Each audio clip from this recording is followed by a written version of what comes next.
Hey, coucou tout le monde! Aujourd'hui on fait une petite vidéo pour vous présenter la gamme Pillard de la mer du Nord. Donc du coup, vidéo qui me fait encore plus plaisir à faire que d'habitude parce que c'est vraiment un jeu que j'adore tout simplement. Ouais, comme vous pouvez voir en plus le matos est absolument magnifique. Donc là on vous l'a fait en mode total avec le petit tapis, les extensions du jeu. Donc du coup, je vais vous faire un petit topo pour vous présenter tout ça. Ça fera au final une version un petit peu totale de Pillard, mais déjà la boîte de base, le jeu est excellent. La seule grosse différence notable en fait entre ne serait-ce qu'une extension, enfin l'extension surtout Taverne des Héros et Pillard, c'est que ça monte le jeu à 6 joueurs, donc plutôt sympathique. Souvent on a ce souci, Fabien, arrête de faire du bruit quand je fais des vidéos. On a souvent ce souci donc du coup de 2 à 4 joueurs, quand on est à 5, on ne sait pas quel jeu faire, à partir du moment où on fait un gros jeu, là Pillard peut faire partie de ce jeu, de ce type de jeu qu'on cherche. Et du coup la trame de Pillard de la mer du Nord, ce qu'on va incarner en fait, fier scandinave, bien barbu et bien bourré à l'hydromel, prêt à aller piller en fait l'Angleterre forcément, ou d'autres terres en fait.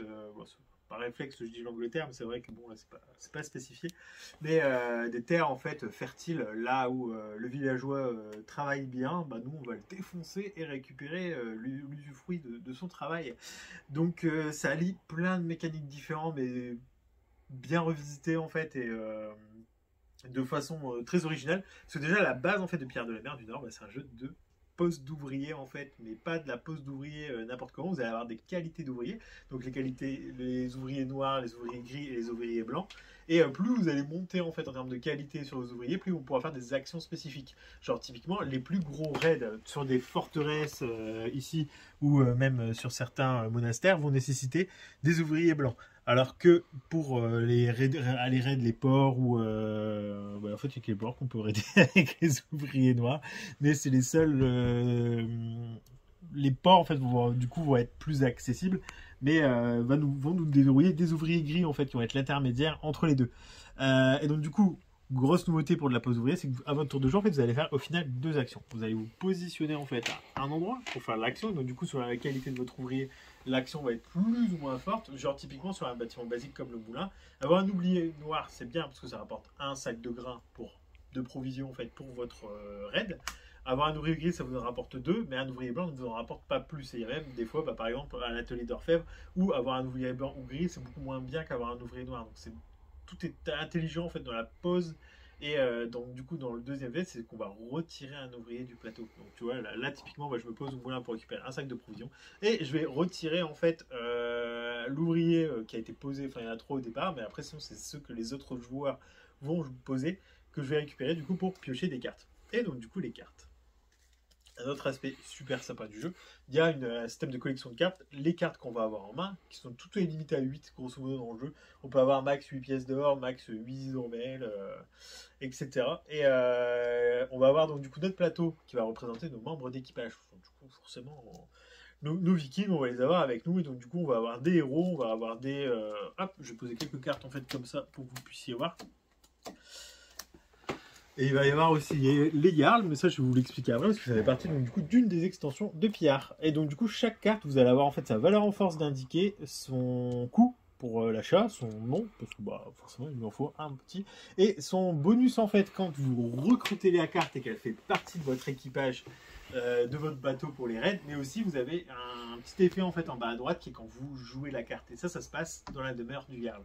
Quand je vais à la demeure du Jarl, je vais jouer une carte en fait et je vais appliquer son effet, mais par contre je vais la défausser. Donc forcément plein d'actions possibles, récupérer du coup des ressources, des pièces pour recruter des membres, et une fois qu'on est prêt, parce que souvent les conditions en fait ça vous demande un certain nombre de membres d'équipage et de sacs de provisions, on va faire des raids. Et donc du coup le concept vraiment c'est je vais prendre mon ouvrier et puis je vais me poser là. C'est la seule action que je vais faire de mon tour. Mais ce raid en fait il va me demander une valeur, enfin à part pour les ports, mais sinon dès qu'on va avancer un petit peu plus dans le vif du sujet du jeu, hop, imaginons avec un ouvrier je vais faire un raid ici, je vais avoir des conditions, il va me falloir 4 sacs de provisions, il va me falloir minimum 3 membres de raid, je vais lancer un dé rouge supplémentaire en fait pour en soutien à la valeur de force de mes vikings, et je vais récupérer en fait les petits bonus qui sont associés en fait à mon raid, forcément c'est lucratif. Et donc du coup il y a aussi un nombre de points de victoire qui va être généré sur la valeur de force que j'arrive à faire. Genre là typiquement hop, je lance le dé, je vais avoir un bonus 2 plus 4, imaginons justement j'ai cette belle flopée de petits vikings, c'est pas les meilleurs, mais ils sont sympathiques. Du coup, ça me fait 3, 4, 5, 6, 7, 8. Mon raid est réussi. Par contre, j'ai pas le bonus qui me donnait 2 points de victoire supplémentaires parce que j'arrivais à 14. Donc tout est dans le calcul parce que ça peut se jouer au point de victoire près. Forcément, bah, donc du coup, quand je vais faire mon raid, je vais dépenser les ressources associées. Et il y a un petit truc qui est assez sympa, c'est enfin, je trouvais ça cool moi dans le jeu, c'est les Valkyries. En fait, quand je vais faire un raid dans un endroit où il y a une Valkyrie, bah, une Valkyrie en fait, c'est une déesse en fait qui a emmené un de mes guerriers au Valhalla. Donc là ici vous avez la piste du Valhalla et des Valkyries et qui va augmenter, bah, donc du coup à chaque fois que je vais envoyer un guerrier. Par contre du coup c'est un guerrier qui va mourir, donc je n'aurai plus la possibilité de l'utiliser pour d'autres combats. D'où l'utilité aussi au fur et à mesure, on va cycler un petit peu les membres d'équipage. C'est pas parce que je suis à 5 que ça y est, je pourrai faire autant de raids que je veux et puis je vais être super fort. Non, parce que je vais en perdre tout plein en route. Donc du coup, parmi les pistes que vous allez avoir, l'armurerie qui va augmenter en fait votre niveau d'armement pour vos vikings. Les Valkyries, donc du coup, bah, pareil, plus je vais aller haut, plus je vais marquer des points de victoire. Et ici, en fait, vous avez simplement le contour pour les points qui vont être générés. Bah, des fois, il y a des guerriers, quand ils meurent à certains endroits, bah, vous rapportez des points. Il y a plein de petites synergies et de combos en fait, entre les cartes qui est excellent. Et donc du coup les ressources que vous allez récupérer derrière, bah, justement vont vous servir à plein de choses. Ça ne sert pas à rien de faire des raids, de vous juste faire des points de victoire, non, ça vous permet en fait de collecter des ressources, une autre mécanique du jeu qui est très bien pensée. Parce que du coup si vous récupérez du métal, vous allez pouvoir le dépenser à l'armurerie pour augmenter bah, donc, du coup l'armement de vos vikings. Vous allez pouvoir dépenser du bétail au... alors je sais jamais le nom de ce bâtiment parce qu'il est un petit peu chelou. Enfin chelou. Authentique. Le Langus, voilà, au Langus pour récupérer des provisions. Il y a aussi possibilité, donc du coup, avec l'extension Taverne des Héros, d'aller à la taverne et recruter des membres et récupérer de l'hydromel. Parce que vos vikings, si vous leur bourrez la gueule avant d'aller au combat, et ben ils vont taper plus fort. Et donc, du coup, ils auront des petits bonus assez sympathiques pour. C'est à usage unique, hein, forcément, c'est l'alcool. Une fois que c'est parti, les effets s'estompent. Mais sur le coup, en tout cas, ils vont être beaucoup plus violents. Ça vous permet aussi, donc du coup, d'avoir des cartes qui sont révélées à recruter. Donc, ça fait partie de l'extension Taverne des Héros. Et surtout, ça rajoute un concept que j'ai beaucoup apprécié, moi, via cette extension, c'est les quêtes.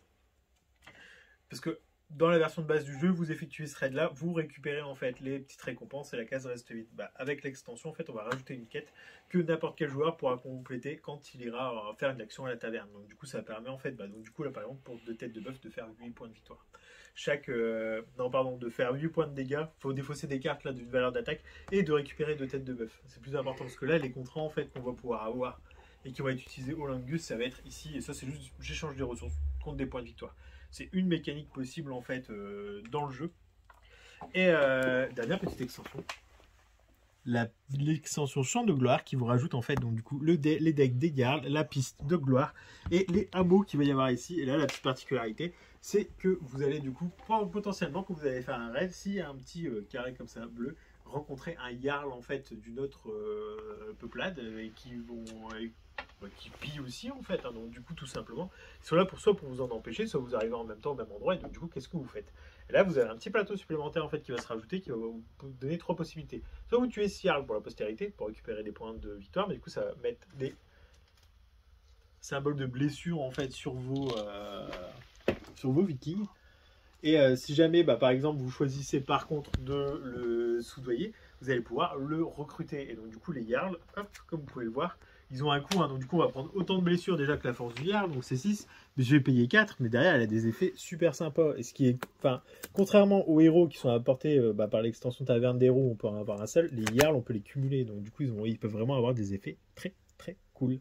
On va jouer comme ça en fait jusqu'à ce qu'il n'y a plus alors de souvenir 1 ou 2 raids de disponibles en fait sur la carte. La partie est terminée, puis là on fait le total des pistes. Et c'est le joueur qui a le plus de points de victoire qui va gagner. C'est classique, vous me direz. En moyenne, 2 bonnes heures de partie, surtout avec les extensions bien tassées, il est quand même assez lourd. Et puis bah, en mine de rien, on est bien calculé parce que chaque action qu'on va faire, chaque ouvrier qu'on va poser va laisser en fait l'opportunité de refaire l'action à notre joueur. Donc des fois, si on veut ralentir le jeu des autres joueurs, parce que ça peut être important notamment pour les pillages. Si je prépare mon pillage pour aller là, mais que bah, l'autre joueur il va juste avant, ça va changer toute ma stratégie pour le reste de la partie. Donc c'est important de tout prendre en compte. On a un petit plateau individuel en plus qui est sympa pour les quêtes, pour tout rajouter, donc vraiment topissime. Il y a pour les plus courageux version hardcore du jeu qui va remplacer en fait les dés rouges par les dés noirs. Et donc du coup les dés noirs, si vous voulez en fait jouer avec, c'est exactement les mêmes que les dés rouges, sauf que vous avez des têtes de Valkyrie en fait dessus, donc forcément plus de probabilité d'avoir certains membres de votre équipage qui vont mourir. Donc voilà, c'était la gamme Pillard de la mer du Nord, un jeu que l'on vous recommande tous les deux plus que fortement, parce que c'est pas que parce qu'on est barbu, c'est juste parce qu'on l'adore et qu'on y a, enfin on l'a tous les deux en mode complet comme ça à la maison, c'est pas pour rien, c'est parce que c'est vraiment un jeu qui est génial. Voilà. Et puis au-delà de Pillard, t'as aussi Pillard de City et tout qui sont aussi. Alors t'as Pierre de City qui va être une version, moi je trouve condensée en fait de Pierre de la mer du Nord avec tous ces enfin ils reprennent des principes en fait de Pierre de la mer du Nord à l'intérieur, mais ils ont retiré certaines mécaniques qui va être un petit peu moins complet. Mais par contre, il va être un peu plus passe-partout. Après, il faut aimer le thème. Là, de Pierre de City, vous êtes sur un thème plus mongol. Là, on est vraiment sur un thème scandinave, des vikings. Ça, c'est beau. Voilà. Bonne journée à vous. À bientôt.